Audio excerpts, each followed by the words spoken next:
Hola, desde hace algún tiempo, científicos y especialistas vienen siguiendo con atención lo que ocurre en el Pacífico y las condiciones que podrían afectar nuestro clima. En Ecuador hemos escuchado muchas veces hablar del fenómeno del niño.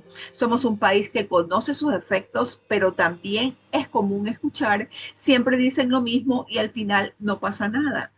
No todos vivimos sus consecuencias con la misma intensidad, pero quienes han enfrentado inundaciones, pérdidas o aislamientos por las lluvias saben que no es un tema para ignorar. Hoy queremos entender qué está pasando realmente, qué nos dice la ciencia y especialmente qué podemos hacer para prepararnos a tiempo. Para conversar sobre ello nos acompaña Jonathan Cedeño, coordinador de la carrera de Oceanografía de la Facultad de Ingeniería Marítima y Ciencias del Mar de SPOL. Soy Olga Guerra y esto es En Palabras Simples. Bienvenidos.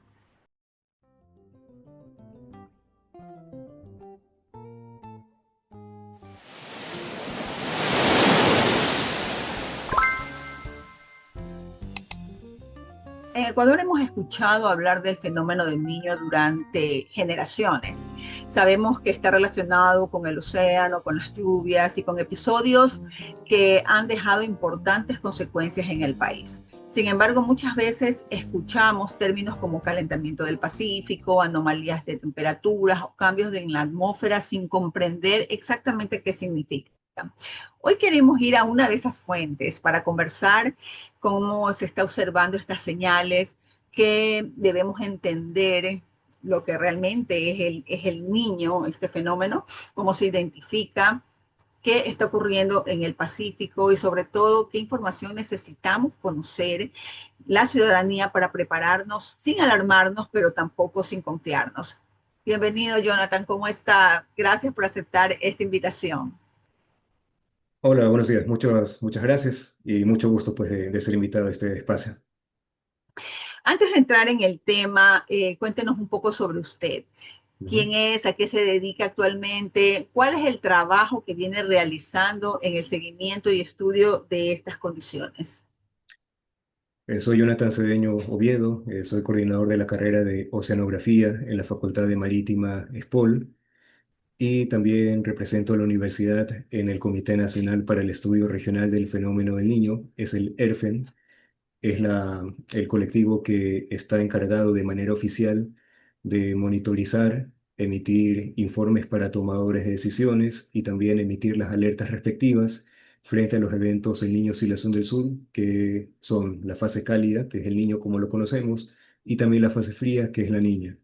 Aparte, pues, estoy en otros colectivos ciudadanos, como justamente el de Clima y Enso, y yo me concentro más como parte de mi trabajo en la variabilidad climática. La variabilidad climática tiene varias escalas. Una de esas escalas es la de 2 a 7 años, que es la que se considera como parte del Niño Oscilación del Sur, que tiene importantes impactos a lo largo de todo el planeta, pero muy particularmente en las costas de Ecuador. Y de allí radica la importancia de su estudio, su entendimiento de las predicciones, mejorar las predicciones y conocer también sus históricos, cómo los eventos en niños se han presentado en la historia, porque conocer la historia hace de que no volvamos a repetir los errores del pasado. Exactamente, excelente. Y eso precisamente lo conocí desde un museo. Un Ujú, museo cuando decían, ¿por qué visitar un museo? Es porque hay que conocer la historia para no volverla a repetir. ¿No? Hay eventos muy importantes ujú, que han cobrado muchas vidas y el fenómeno del niño es una de ellas, que hace que nosotros una vez más volvamos a insistir ujú, referente a cómo prevenir, ¿no? Y para prevenir tenemos que conocer qué es lo que está ujú. ocurriendo y gracias por aceptar esta invitación. Explíquenos en palabras sencillas, yo sé que usted es un científico, eh, una persona que está trabajando con todos estos temas, pero explíquenos en palabras sencillas qué está ocurriendo actualmente en el Pacífico y qué señales están observando ustedes con mayor atención.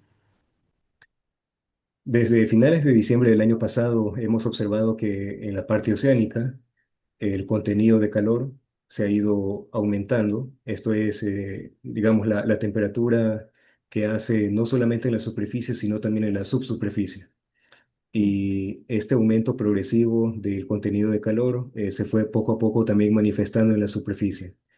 causando también una variaciones en cómo la atmósfera estaba variando hasta que a finales de mayo, comienzos del mes de junio, se fue oficializando los pronósticos y también el monitoreo muy cercano de estos parámetros que estábamos observando. No solamente la gente de NOAA, el Buró de Meteorología de Australia, sino toda la comunidad científica. Estamos hablando de también la comunidad de oceanógrafos y meteorólogos en Ecuador, los colegas de Perú, en Chile y en los países y regiones en los cuales el impacto del niño siempre tiene un gran sentido.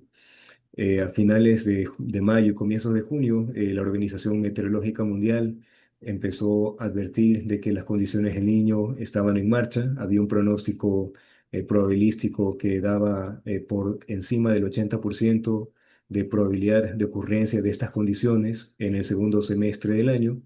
Y a medida de que fue pasando estos meses, el evento inició formalmente, por decirlo así, ya con unas características oceánicas y atmosféricas plenamente establecidas.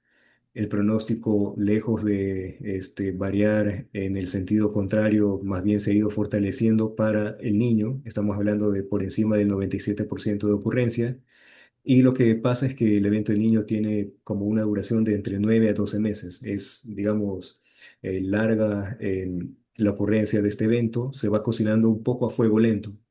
Y este fuego lento hace de que hacia finales del año, en los meses de noviembre y diciembre, alcance su máxima magnitud, su máxima expresión, por ejemplo, con la anomalía de la temperatura superficial del mar. Y para países como Ecuador, la costa, Galápagos, región interandina y la región oriente, particularmente para la región costera y Galápagos, esto hace de que se superponga con la estación de lluvias. Y el impacto típico que se reconoce en estas regiones es que cuando esta condición se superpone a la estación de lluvias puede provocar un superávit de precipitaciones. El superávit de precipitaciones tiene una serie de efectos encadenados: inundaciones, movimientos en masa, especialmente en las zonas que tienen una alta vulnerabilidad y una alta susceptibilidad.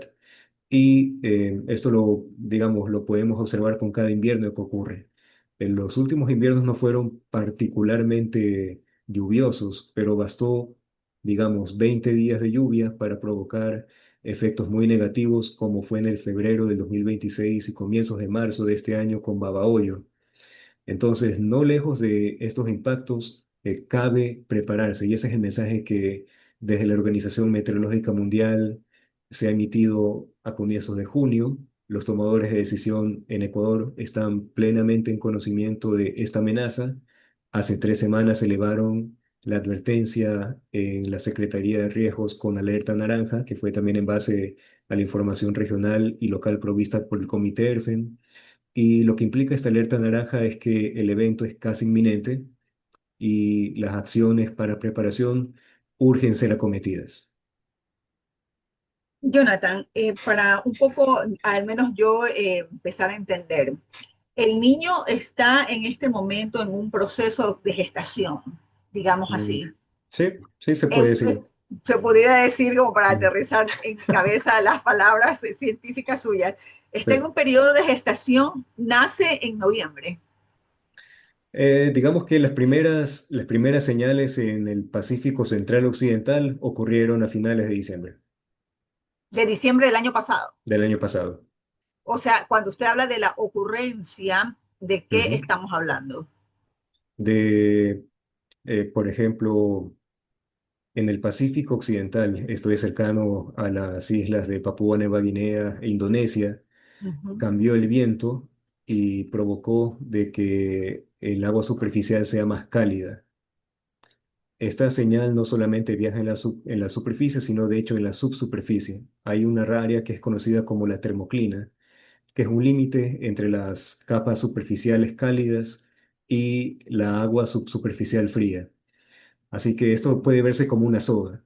Si el viento cambia y está con una dirección favorable hacia condiciones cálidas, perturba la cuerda y transmite ese pulso hacia el otro lado, esto es el Pacífico Oriental, en las costas de Ecuador y Perú.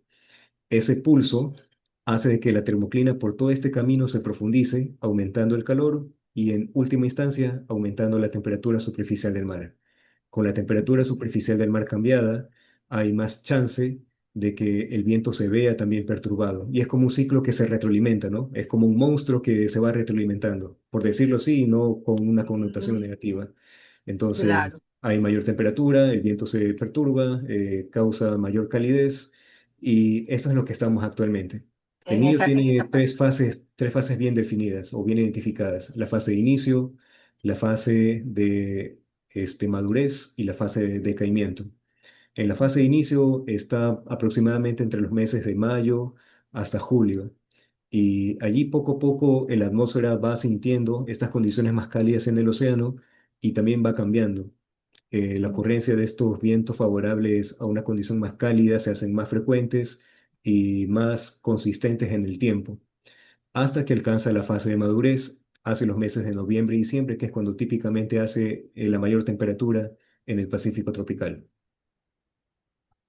Ecuador ha vivido episodios muy fuertes del Niño desde una perspectiva histórica. ¿Cuáles han sido los eventos que más han marcado al país y que nos enseñaron? Ante esa pregunta también vale recalcar cómo nosotros, digamos, observamos la magnitud de los eventos del niño.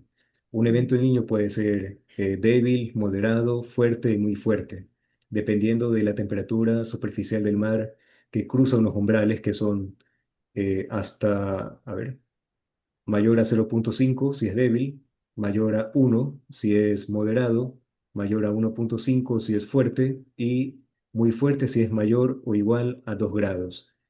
Entonces, si vamos a a las últimas categorías entre fuerte y muy fuerte, los eventos de referencia son 82, 83 y 97, 98, que fueron eventos muy fuertes y extraordinarios. En los últimos 50 años han ocurrido solamente dos eventos y son estos dos eventos los que han ocurrido. También hay eventos entre moderados a fuertes, como el del 72-73, 86-87 y 91-92. La diferencia entre estos dos grupos de eventos es que el invierno en la costa comienza muy anticipadamente y también los superávit de precipitaciones son de cerca del 100% o 150% respecto al promedio. Otros eventos como el 72-73 fueron fuertes, pero la estación de lluvias no tuvo ese porcentaje de variación tan amplio. Está como en 60% o 100%. Fue también con altos impactos, pero no con una escala de impactos como fueron estos eventos extraordinarios. Y por último, hay unos eventos atípicos que se han presentado en los últimos años, que son eventos en los cuales el mar se calienta mucho, pero la atmósfera no responde en el Pacífico Oriental y los impactos típicos no se dejan ver del todo. Esto pasó en el 23-24 y en el 2015-2016. Cuando nosotros comparamos fenómenos como el que menciona de 1982-83 y el de 1997-98, con lo que sabemos hoy, ¿qué Ujú. ha cambiado en nuestra capacidad de anticiparnos? Bueno, han cambiado muchas cosas. Yo comenzaría por la institucionalidad de cómo se manejan las emergencias. En el 97-98 había la Defensa Civil, que era una institución que prestaba sus servicios cuando la emergencia ya estaba activa y tenía mucho de respuesta. Esto siempre es importante, pero digamos, eh, anticiparse ante la ocurrencia de estas emergencias en la forma de prepararnos continuamente es donde radica la diferencia en los tiempos actuales. Yo no digo que los tiempos actuales sean perfectos porque ahorita tenemos la Secretaría Nacional de Gestión de Riesgos, pero evidentemente hay un marco que es más amplio y que también llama a prepararse anticipadamente.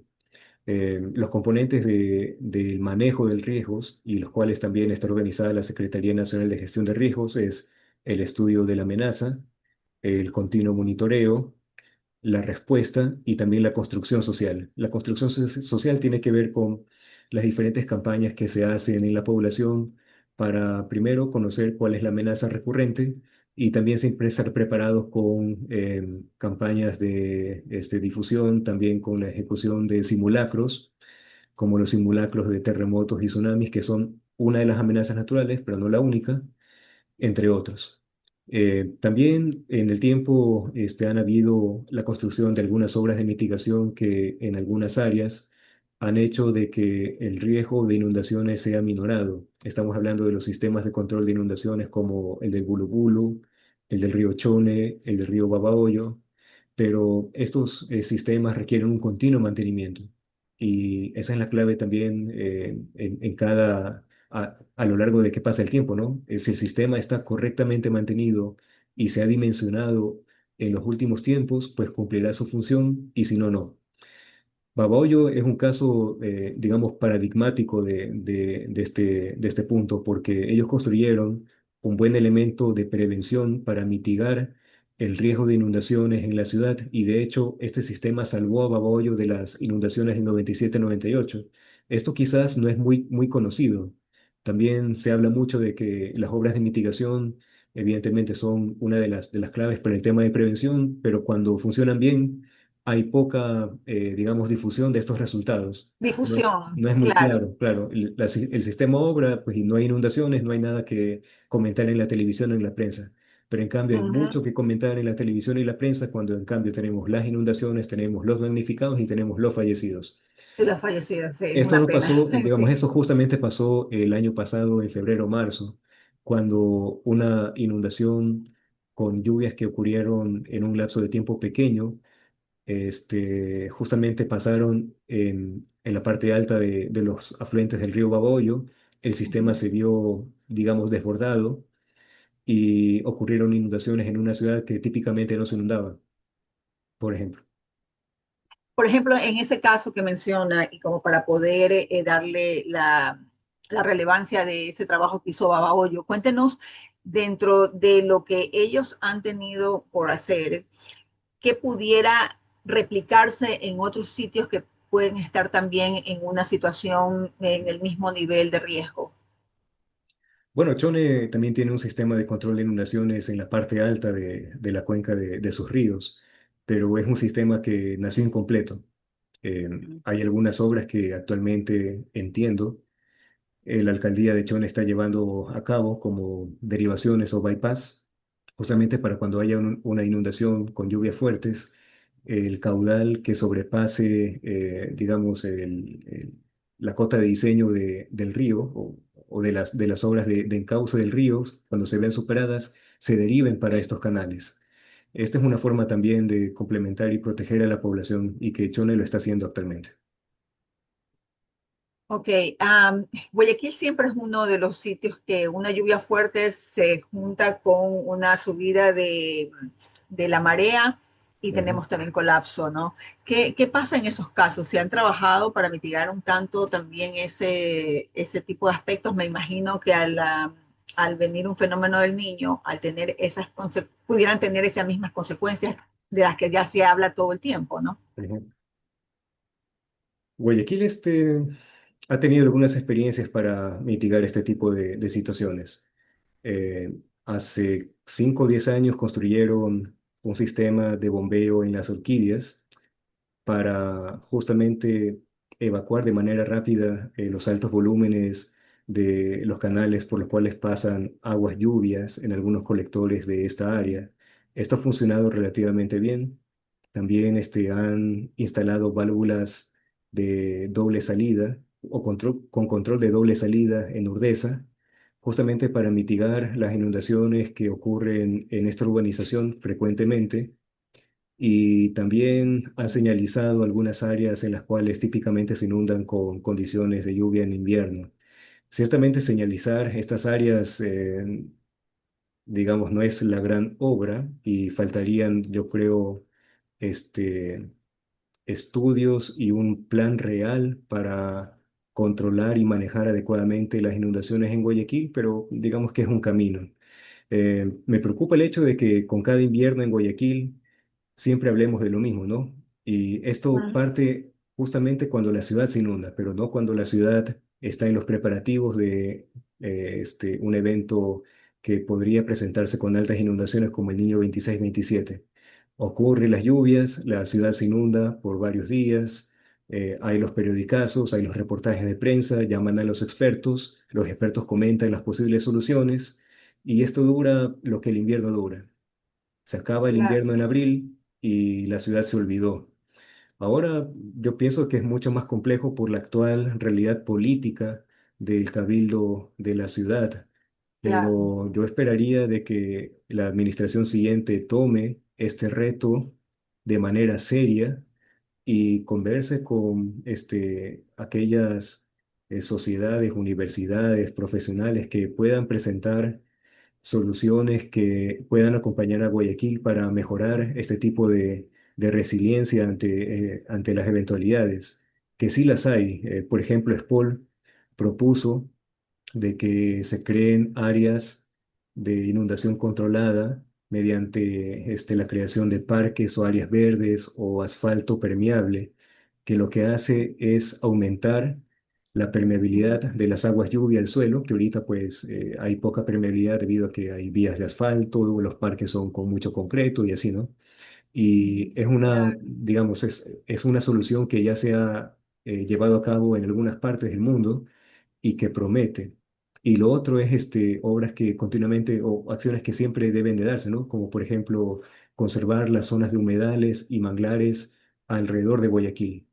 Hay estudios que fueron llevados a cabo por la Universidad de Amberes en Bélgica, en colaboración con SPOL también, Ujú. y ellos cuantifican el valor o el servicio ecológico en torno a la lucha contra las inundaciones en la ciudad con los manglares, porque estos aumentan con sus canales el nivel de agua en términos de volumen que la ciudad pueda retener durante inundaciones o durante condiciones del Niño que también son observadas con un aumento del nivel del mar. Entonces, conservar el manglar siempre es bueno, es un servicio ecosistémico que también pocos conocen y que pocos valoran. Entonces también tenemos las otras propuestas de colectivos de profesionales que seguramente los tienen en carpeta listos para acudir a los llamados de los gobiernos y autoridades seccionales. Eh, ¿Hay algún trabajo que recorrer todavía para la ciudad de Guayaquil? Sabe que con todo lo que usted menciona y con toda la situación, a mí me comienzan a salir muchas preguntas realmente, porque fíjese, em, hay una premisa dentro de la comunidad, es que exigimos a los políticos obras que se vean. Ujú, Les exigimos el parque, les exigimos áreas recreativas generalmente, ¿no? Sí, un buen asfalto, un asfalto ojalá y de concreto, fíjese la necesidad de ahora dice asfalto versus concreto, ujú, para poder inclusive saber qué tipo de obras necesitamos dentro de nuestra comunidad, porque nosotros no podemos ser una comunidad pasiva y exigente. No, tenemos ujú, que saber qué es lo que vamos a pedir y por qué. Entonces, ujú. esto es súper importante que usted menciona, el tema del asfalto y la manera como debe de trabajarse, ya de una forma más técnica, sabiendo que nuestra comunidad, nuestra ciudad tiene ese tipo de situaciones. Esta es una forma de mitigar, pero son obras que no se ven. Son Sí. cosas que si no pasa, llovió y no pasó nada, bueno, nadie da crédito al trabajo técnico que ha hecho la autoridad versus lo que en su momento la comunidad está exigiendo. Eso es súper importante que usted menciona, porque como ciudadanos responsables tenemos que comenzar a cambiar precisamente las preguntas que nos hacemos ante los políticos y ahora que estamos en un tiempo de campaña electoral, donde obviamente la política va a enfocarse en lo que está pidiendo el ciudadano y generalmente es algo que se vea. ¿No? Esto de aquí se traduce también en otro tema, que es prevención versus situación. La situación per se de cuáles son las consecuencias antes no haber prevenido, pero siempre queremos ver desde la situación qué es lo que se trabajó, no qué es lo que se hizo, porque la respuesta rápida de la autoridad frente a situaciones que nosotros hemos evitado como comunidad. No, yo quiero poner énfasis en eso porque también nosotros no siempre podemos salir, ya sea a través de la prensa, ya sea a través de nuestros comentarios, a través de redes sociales, decir que fulano o mengano no hizo lo que yo necesito para estar tranquilo y feliz. Es que también yo como comunidad estoy haciendo para prevenir estas consecuencias, la limpieza de mis ductos cajones o de mis mi acera, mi bordillo, que es lo Ujú. más mínimo elemental. Entonces, a partir de eso, eh, hay en Ecuador cuatro regiones, ¿no? Y que las tenemos muy bien identificadas. Sabemos que tenemos costa, sierra, Amazonía y Galápagos. El riesgo y la preparación debe ser explicada de una manera diferente por cada región. ¿Qué es lo que como ciudadanos, porque sí, hay que comenzar a entender que tenemos compartida la necesidad de conocer tanto la comunidad como el gobierno central, el gobierno local, las comunidades y sus grupos que están trabajando dentro de ellas? Tenemos una responsabilidad compartida. Y la responsabilidad compartida es que tú haces lo que te corresponde y yo hago lo que me corresponde para poder tener un mejor manejo de estos temas. Si Ecuador tiene estas cuatro regiones, qué es lo que nosotros tenemos que hacer en base a cada región, porque si bien es cierto, este es un programa de periódico El Costanero, pero nosotros tratamos de llegar a todas las comunidades del Ecuador. La preparación que podemos hacer desde la ciudadanía también es muy importante. En la costa, la lucha siempre es mantener limpios los drenajes y alcantarillas, porque casi siempre están sucios. Hay poca cultura de mantenerlos limpios, hay poca cultura de no botar basura en las calles que eventualmente van a las alcantarillas, y eso Ya. es bastante importante. Yo creo que en el 2023-2024 la alcaldía desde entonces propuso una campaña bastante buena acerca del niño que estaba llegando y que pues hay que tomar varias acciones de preparación desde la ciudadanía, entre ellas no botar basura. Eso fue algo bastante positivo. Si Ujú, estamos en el campo, hay que identificar previamente cuáles son las zonas que normalmente se inundan con cada invierno, por ejemplo, y si alguna está en riesgo, identificar también zonas seguras en las cuales se puede evacuar y también medir los tiempos de respuesta. Por ejemplo, típicamente cuando baja el caudal del río y es seguro volver. Esto es algo que yo creo que a nivel comunitario, no solamente de una persona o una familia, sino a nivel comunitario con las juntas parroquiales o juntas comunales puede hacerse sin necesidad de que, digamos, tengamos alguna instrucción del gobierno necesariamente. En la sierra y el oriente el patrón de impactos es distinto porque por ser una región con una alta influencia oceánica, Galápagos y la costa de Ecuador enfrentarían superávit de precipitaciones, pero es justamente lo contrario en la región Sierra y Oriente.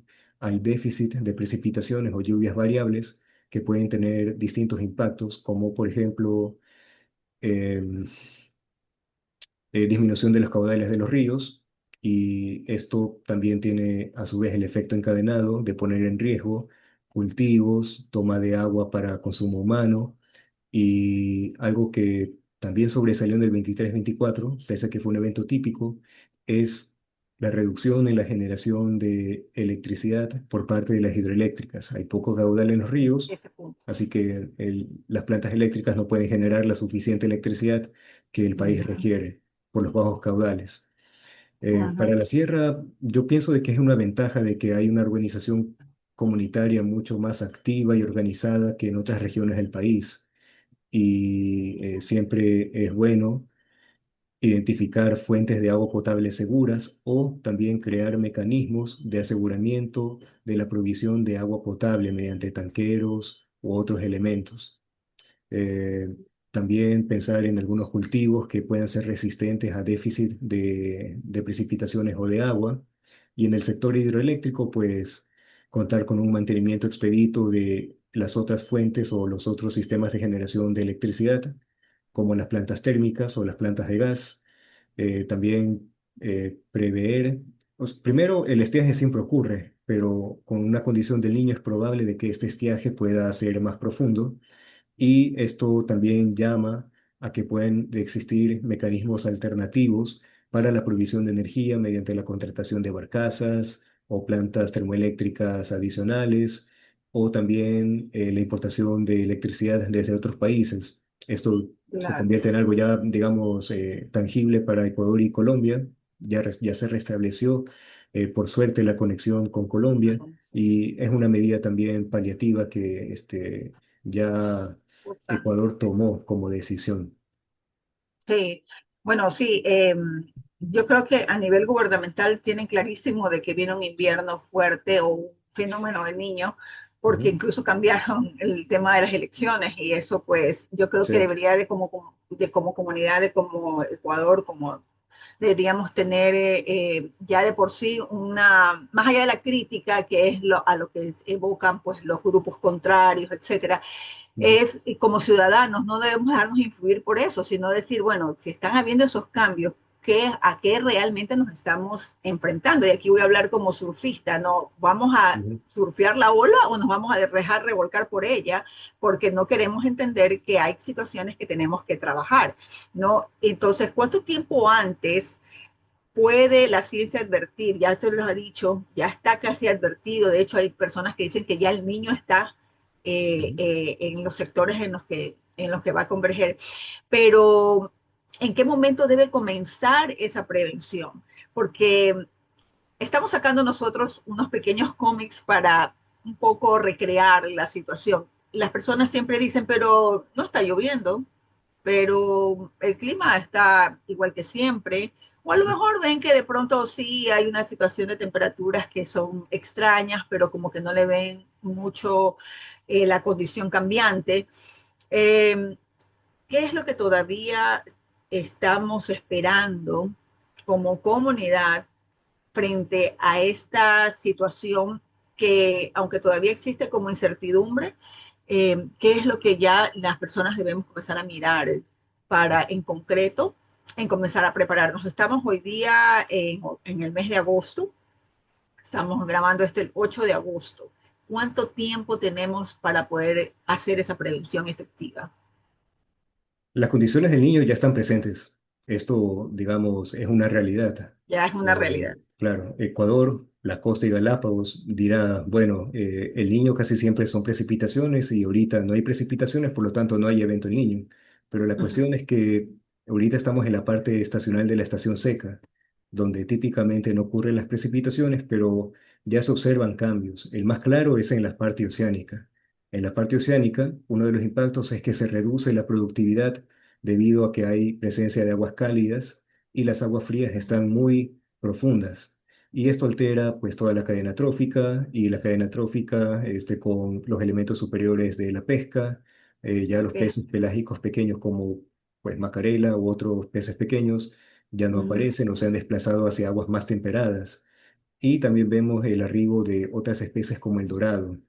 También en los últimos meses se ha hablado de la jaiba mora, que es una especie invasiva que es proclive a ser más abundante cuando hay condiciones cálidas. Entonces, eso es un reflejo de que ya las condiciones del niño están presentes en la parte oceánica.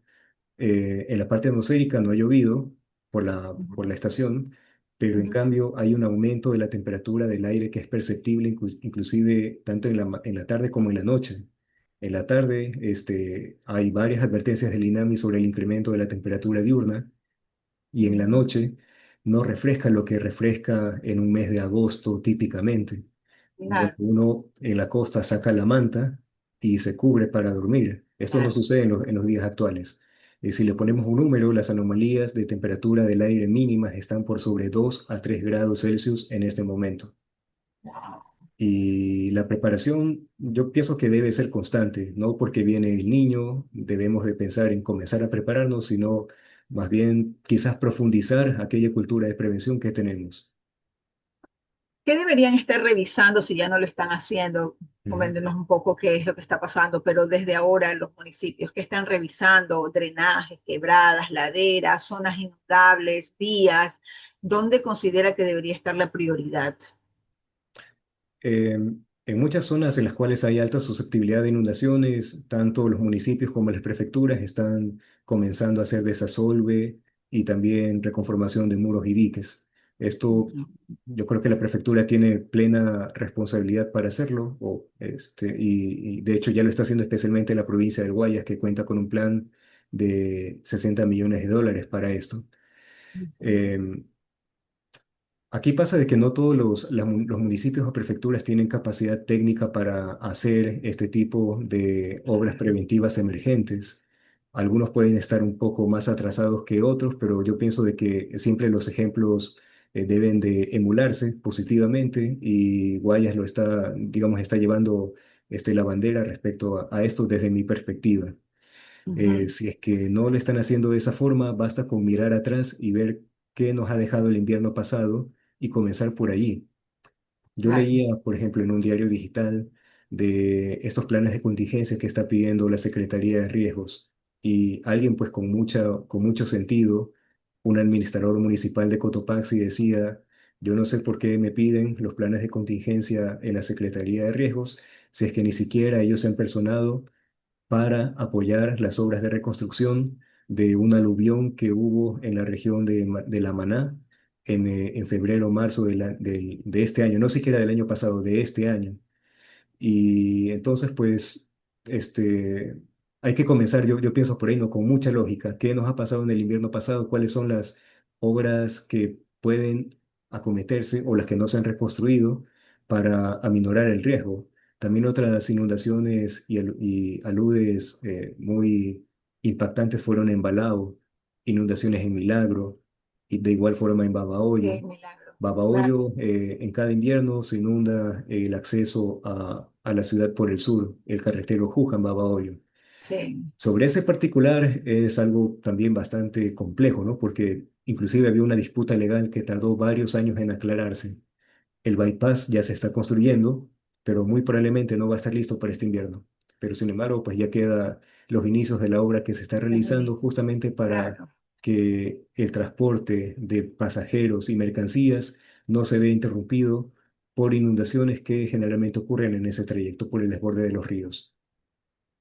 Claro, esa es una preocupación que también tiene la comunidad de alguna manera, de algunos grupos de WhatsApp que todavía Ujú, estoy conectada, donde dicen qué va a pasar, dónde nos quedamos, si es que hay un cierre de vías, porque sabemos que al menos en el sector de la costa, que es el más complejo, precisamente porque estamos cerca del océano y porque ujú, tiene las afluencias de todos estos otros ríos, y bueno, es la salida, pues, ¿no? De los caudales de ríos que vienen incluso de la parte sierra.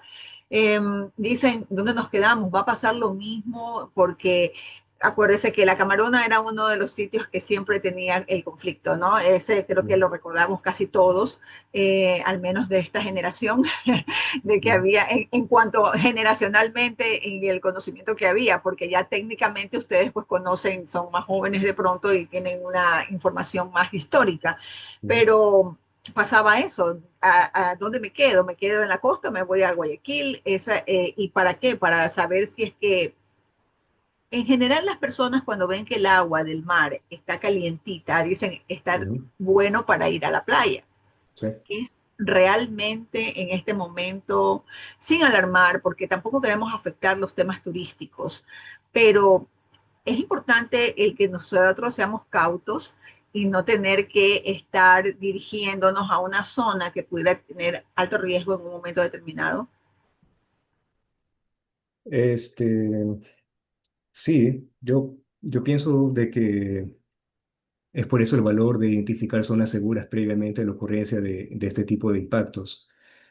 Otro caso que sucedió en años recientes es cómo se inundó zonas de Colonche Ujú. y pues ahí el gobierno más bien debería de hacer como un peritaje, ¿no? Casi Claro, como estas series de CSI, dónde comenzó el problema, con eso, porque el problema no es que es la lluvia, el problema, digamos, somos las personas que construimos el riesgo, nos asentamos sobre zonas que son normalmente inundables o obstruimos o los ríos cauces que están naturales de secos los también. ríos, exacto. Entonces yo diría, bueno, si ocurrió el año pasado una inundación en Colonche, yo no debería estar en Colonche. La respuesta sería qué estoy haciendo para evitar una situación similar a la de Colonche. Entonces se han mejorado los drenajes en el entorno de esta población para evitar los mismos errores. Si la respuesta es sí, entonces debería también seguir preguntando, ¿es seguro estar en esa población con cierto grado de certeza? ¿O hay que subir a alguna zona más alta? Esa zona más alta está identificada. ¿Qué guía nos da, si no la municipalidad, la junta parroquial que lo conforman los ciudadanos? Entonces, yo pienso que por ahí va un poco la discusión, ¿no? Claro. En respecto a lo que es las oficinas o los departamentos de gestión de riesgo, ¿usted tiene identificado cómo están distribuidos? De pronto hay ciudadanos, no necesariamente la parte gubernamental, ciudadanos que quieran conocer un poco más. ¿Dónde están estas personas, estas oficinas? Que debería estar en el territorio, pero en una oficina donde se encuentran y ustedes como científicos, ¿qué tanto están en este momento trabajando en conjunto? Bueno, como parte de las instituciones técnico-científicas y universidades que, digamos, colaboramos con el tema del niño, nosotros digamos, nos reunimos o topamos o debatimos o intercambiamos puntos de vista justamente en el Comité Nacional ERFEN. Este comité se reúne mensualmente y emite tanto la lectura de lo que ha pasado en el mes y cuál es la perspectiva para el mes siguiente, y también con un horizonte de 3 meses, cuando, digamos, el tiempo apremia. Y entre ellos también está la Secretaría Nacional de Gestión de Riesgos, que es un tomador de decisión, digamos, el más pertinente para estos temas por parte del gobierno nacional. Y allí dejamos nuestro manifiesto sobre la ocurrencia de las condiciones oceanoatmosféricas que pueden provocar cierto riesgo. La Secretaría, digamos, responde en ese ámbito, activa las alertas, activa las oficinas de riesgos en el territorio, y de esa forma pues comienzan los esquemas de preparación, eh, mitigación, también mejoramiento de la respuesta, identificación de albergues, mantenimiento de kits humanitarios para cuando ya la emergencia ocurre, y también para la fase posterior, que es la recuperación. Claro, hay personas que siempre dicen, ¿no? Nos advierten sobre el niño y al final no pasa nada. Sí. ¿Qué es lo que le respondería a usted? Yo le respondería de que la ciencia siempre progresa, y también un poco como científicos hacemos el mea culpa de diagnosticar qué es lo que pasó en el último evento, saber cuáles fueron los puntos críticos, qué lectura errada se tuvo, y justamente no replicarla en el siguiente evento. Y de mi manera particular, yo aprendí bastante de lo que fue en el 23-24, porque para el Ecuador, para países como Ecuador y Perú, no solamente Ecuador, la respuesta atmosférica es clave para conectarlos con los posibles impactos por precipitaciones e inundaciones, porque no todo evento del niño es igual. Esa es una de las primeras premisas que tenemos que estar en claro. Nosotros no podemos Claro, comparar directamente lo que está sucediendo ahora con lo del 97-98, porque cada claro, evento tiene su particularidad. Lo que sí podemos hacer es escenarios históricos. Pero lo que pasó en el 23-24 fue de que la atmósfera no respondió adecuadamente o en profundidad ante las condiciones oceánicas que se estaban llevando a cabo. Y eso determinó un invierno que, si miramos los 4 meses en donde más llueve, fue deficitario para zonas como Guayaquil. Yo pensaría que las zonas de alrededor de Guayaquil, en la cuenca del Guayas, también vieron más bien un invierno deficitario. Y eso, ¿no?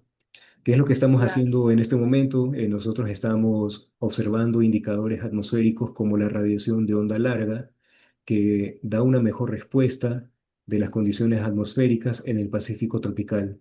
Y de esta forma nosotros podemos monitorizar no solamente la parte oceánica, sino la parte atmosférica. La cuestión es que, a pesar de que nosotros ahora tenemos muy presente esta variable también está respondiendo de manera muy grave ante las condiciones oceánicas, porque ya ha comenzado a generar nubosidad y tener unos índices que ya son bastante negativos. Aquí, en cambio, si es negativo, es significativo de que la condición del niño está presente y puede profundizarse. Y la ¿Qué perspectiva, tienen? pues, es que Así. este indicador pues continúe su marcha también hacia Ujú. valores que podrían favorecer un escenario de superávit de precipitaciones. ¿Qué tiene la academia, en el caso suyo que está también en la academia, qué tiene la academia versus las instituciones públicas en este momento, como para poder decir, estamos en equilibrio de conocimiento o hay algo que ellos no están conociendo? No, el sector profesional, tanto de las instituciones técnico-científicas como académicas, tienen un grado de colaboración alto, y pienso de que justamente estos resultados que he estado observando ya han sido también tomados en cuenta por el Comité ERFEN, por ejemplo, que lo componen las instituciones, y cada vez hay, digamos, una mayor preocupación por también observar la parte atmosférica.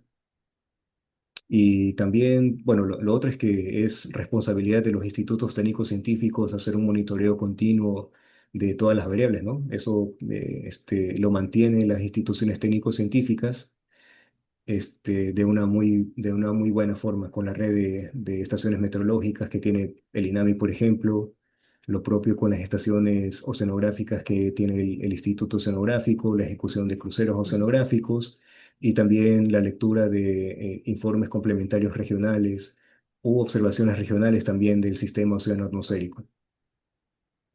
Claro. Ahora, con todo esto que comentamos, digo, las instituciones conocen los riesgos y desde la academia existe el conocimiento científico y la capacidad de monitoreo.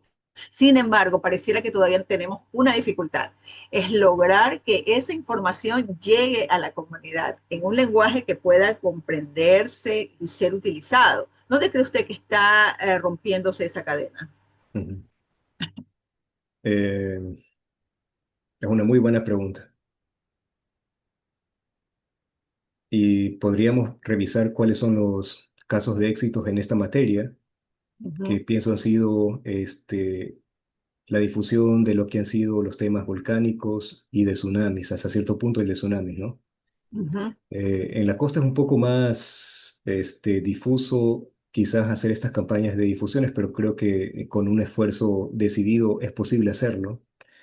El ámbito geográfico también, digamos, es un reto porque estamos hablando de las llanuras de inundaciones en las cuales generalmente ocurren este tipo de novedades, ujú, pero pienso de que es posible hacerlo, ¿no? O sea, no hay, los retos son técnicos, pero siempre que hay un reto técnico también hay una solución técnica o de ingeniería que es posible llevarla a cabo para llevar los cometidos. Ha faltado profundidad y sostenimiento de campañas de conocimiento y de difusión de estas amenazas. Pienso que ese ha sido el escollo principal. No todo tiene que venir, obviamente, del ujú. gobierno central. Esta profundidad debe ser recorrida por todos los estamentos públicos, pero también las agrupaciones o colectivos ciudadanos, ¿no? Las juntas de comuna o las juntas ciudadanas en las parroquias quizás deban de también preguntarse por qué no llevamos a cabo también estas iniciativas ciudadanas para justamente disminuir el riesgo ante estos posibles efectos. Así que yo pienso que un Claro. poco va por ahí. Ahora, como casos positivos, creo que en la cuenca del río Daule, las juntas de riego son bastante activas y bastante organizadas y se ven acompañadas por proyectos que generalmente se ven soportados justamente por estos elementos. Hay incluso información, hay campañas, hay zonas que se identifican como inundables y hay mecanismos, yo creo que bastante organizados para actuar en la parte preventiva. Y pienso de que este es un modelo, yo pienso que se podía emular en otras áreas que están expuestas a inundaciones o que tienen un alto nivel de susceptibilidad. Y a partir de este cuestionamiento, hay dos situaciones. El uno es cómo traducir un dato científico hacia una comunidad y lo otro es que quién debería asumir el papel de puente entre la Ujú. academia, las instituciones y la comunidad. Sí, ciertamente.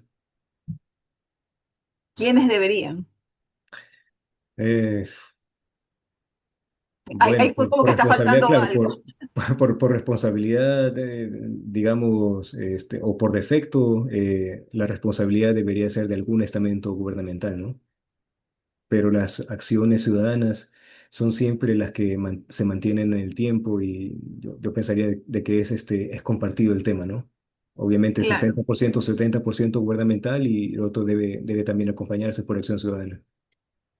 Claro, inclusive ahí también hay que tanto tenemos una necesidad de, haciendo como usted bien hace, una mea culpa antes, no poder hacer un traslado del conocimiento de lo que ya pasó para que no siga sucediendo.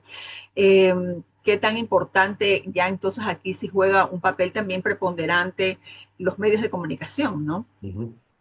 porque Sí, ya y algún tiempo se hacían, yo me acuerdo en mi niñez, me acuerdo ujú, que habían campañas en este sentido, ¿no? En el sentido que yo creo que tiene que haber sido en el año 82, que habían las instituciones, bueno, los medios de comunicación hacían estas pequeñas campañas de un minuto para darle a conocer a la comunidad de que habían situaciones que habían que trabajarse para prevenir en nuestras situaciones de riesgo ante el fenómeno del niño. Yo creo que sí se dieron para el año 82, tendría yo ahí unos 12, 13 años, pero me recuerdo porque habían, ¿qué está pasando en ese sentido? Hay necesidad de reunirse un poco más con medios de comunicación, hacer de pronto mesas de trabajo para promover de pronto. Yo sé que a veces pensamos que todo es trabajo, ¿no? Todo es trabajo y todo se mueve, como alguien me decía, sí, pero se necesita financiamiento. Sí, esa es una parte fundamental, no lo vamos a negar, ¿no? Pero la parte colaborativa en este tipo de instancias son súper importantes. El conocimiento que ustedes tienen, la institucionalidad a nivel gubernamental para moverse y las instituciones de medios de comunicación para también hacer su conscripción cívica, ¿no? O responsabilidad social o como se le quiera llamar, porque inclusive en las universidades también hay esta responsabilidad universitaria, ¿no? Que es ujú. con los estudiantes, no sé si eso se está trabajando en Ecuador, y obviamente el peso a nivel financiero con los recursos que se tienen que dar por parte del Estado, vienen aparte, son las secretarías de riesgo, que en este caso es bien claro su accionar, riesgo, ¿no? De riesgo, y ese riesgo tiene que ser prevenido, porque no creo que sea para únicamente ya actuar en tiempos de que ya no se puede hacer nada. Y como comunidad también tenemos un compromiso muy grande porque nosotros también tenemos que saber cambiar ya nuestros planteamientos. La comunidad tiene que comenzar a mirar más allá el planteamiento de qué es lo que realmente necesitamos y a partir de qué estamos construyendo realmente una mejor calidad de vida. Y ahí entran las escuelas, ¿no? Escuelas, he estado mirando por todo, desde julio 22-23, que estuve participando en el webinar, hubo una pregunta que sí se la quiero trasladar también a usted, no sé si la escuchó en aquel momento, pero si existe precisamente eso, ¿no? La coordinación efectiva entre los organismos científicos de la Secretaría de Gestión de Riesgos, municipios y las comunidades, y algo que es súper importante y que también lo dejé ahí en qué tanto de conciencia climática nos falta como comunidad, como sociedad, y qué problemas aún no hemos logrado convertir en conocimiento científico, políticas públicas y acciones concretas. Yo sé que es largo, que es mucho lo que hay que hacer, pero ¿qué me diría respecto a eso? Yo había olvidado estas campañas que creo que finalmente tenían el logotipo de Defensa Civil en su momento en la televisión, pero sí, Sí, es algo que yo pienso que es posible retomar y que se debería retomar. Yo he visto de que tanto canales, canales nacionales, a propósito del desarrollo de estas condiciones del niño, han empezado a hacer una serie de reportajes sobre lo que ha sucedido, lo que sucedió en el 97-98, en el 82-83 y también en el invierno reciente, principalmente respecto a inundaciones y movimientos en masa. Esto también es bastante positivo, pero claro, un tema de cadenas nacionales o tema de este, hacerlo o introducirlo en los cortes comerciales con el conocimiento del riesgo, las inundaciones, qué podemos hacer, qué no debemos hacer, siempre vendría bien como parte de la construcción social y de una mejora de estas condiciones o de esta preparación. Ahora, sí, respecto al tema, a la otra pregunta, estas son las brechas que hay entre la academia, entre el conocimiento y la parte de riesgos. Esta es una pregunta amplia y compleja. sí. Eh, Quizás no estamos lo suficientemente organizados o no hay alguien que promueva una organización este, para llevar a cabo estas acciones que puedan convertirse en un conocimiento plano y de fácil entendimiento para para las comunidades. En el pasado no estoy seguro si existía un foro como tal. Pienso de que los foros técnicos científicos pueden ayudar al respecto y de estos hay pocos en temas de riesgos. Aplicados al riesgo, quizás no tanto con el niño, porque hay algunos encuentros que Claro. uno con el tiempo podría retomar, pero claro, yo pienso que por ahí va el tema, ¿no? Como no hay Ujú. alguien que lleva la bandera, entonces los esfuerzos se difuminan. Yo podría decir, la asociación de municipalidades debería de hacer algo al respecto, pero claro, eso es solamente una parte, lo podría hacer también la Claro. prefectura, lo podría hacer las universidades, lo hacen quizás a distintas escalas y no del todo integrados, pero quizás el esfuerzo, digamos, disperso que hay al respecto y la ausencia de alguien con una bandera que lo haga. Qué importante lo que está mencionando, porque efectivamente nos hemos convertido en un pueblo que solamente está criticando. Sí. Y no es por criticarlo, sino que, y las redes sociales lo hacen mucho más fuerte, ¿no? Ujú, Porque finalmente concentramos la atención en temas que no construyen, sino que más bien ujú, destruyen. Y después de todo lo que nosotros hemos conversado en este tiempo, que sé que es un poco largo, es extenso, no se habla de todo lo que debería hacerse, pero yo creo que usted ha sido muy, muy concreto y sobre todo ha sido, ha dejado aquí algo muy importante, que es la capacidad de poder hacer eso que a veces no se hace entre las instituciones, e inclusive en este caso la academia, el científico, es hacer esa mea culpa y tomar ujú, responsabilidad y saber que hay necesidad de hacer algo más y que nosotros como ciudadanos, lejos de criticar, tenemos es que ver ahora sí por dónde empezamos y de qué manera ujú. comenzamos a desarrollar. Entonces, ¿qué es lo que más debería preocuparnos y qué es lo que más deberíamos ocuparnos en este momento? De que los planes de preparación o las acciones de preparación a todos los niveles, no solamente sea niveles de respuesta, sino realmente una real preparación. Mirar atrás en el último invierno, qué pasó, si es que estas acciones para evitar lo que pasó en el último invierno ya no se vuelva a repetir y pensar de que esto no va a ser un invierno, muy probablemente no vaya a ser un invierno normal, sino un invierno fuerte, a muy fuerte, que podría tener estas consecuencias. Así que hay que tomarlo pues con la seriedad del caso y no decir, no porque no esté lloviendo ahora no va a pasar nada, o no porque en otras situaciones un evento del niño ha sido anunciado, esta vez no va a volver a pasar nada. Ciertamente es parte digamos, la conciencia y la responsabilidad a todos los niveles de que debemos de prepararnos, independientemente si el impacto eh, pueda ser moderado, fuerte o muy fuerte, hay que prepararnos y hay que, digamos, siempre tener presente esta cultura de prevención que no debe de activarse con cada amenaza natural que esté ocurriendo, que esté en curso de ocurrir, bien sean los volcanes, los tsunamis, incendios forestales, eventos hidrometeorológicos. Independientemente de eso, hay que prepararnos. No lo estamos haciendo adecuadamente. Esto también es una reflexión que nos llama a todos los sectores de la sociedad y debemos de comenzar en alguna ocasión. Ojalá de que esta sea la ocasión para que esto se lleve a cabo. Para quienes todavía piensan que hablar de estos riesgos es alarmar innecesariamente, ¿qué mensaje les daría? De que este, de que miremos lo que ha pasado en los inviernos anteriores, que no fueron eventos del Niño, y que también haga una reflexión al respecto, ¿no? Si este invierno pasado ha llovido poco realmente y hemos tenido los impactos que hemos tenido, entonces es necesario que para cualquier situación que se presente por los altos niveles de vulnerabilidad que tiene el país, deba de llevar a cabo estas acciones que permitan disminuir el riesgo, bien sea de inundaciones o de movimientos en masa, para estar listos. Y finalmente, si usted tuviera frente o si usted estuviera frente a una familia ecuatoriana y pudiera dejarles un solo mensaje para estos próximos meses, ¿qué le diría?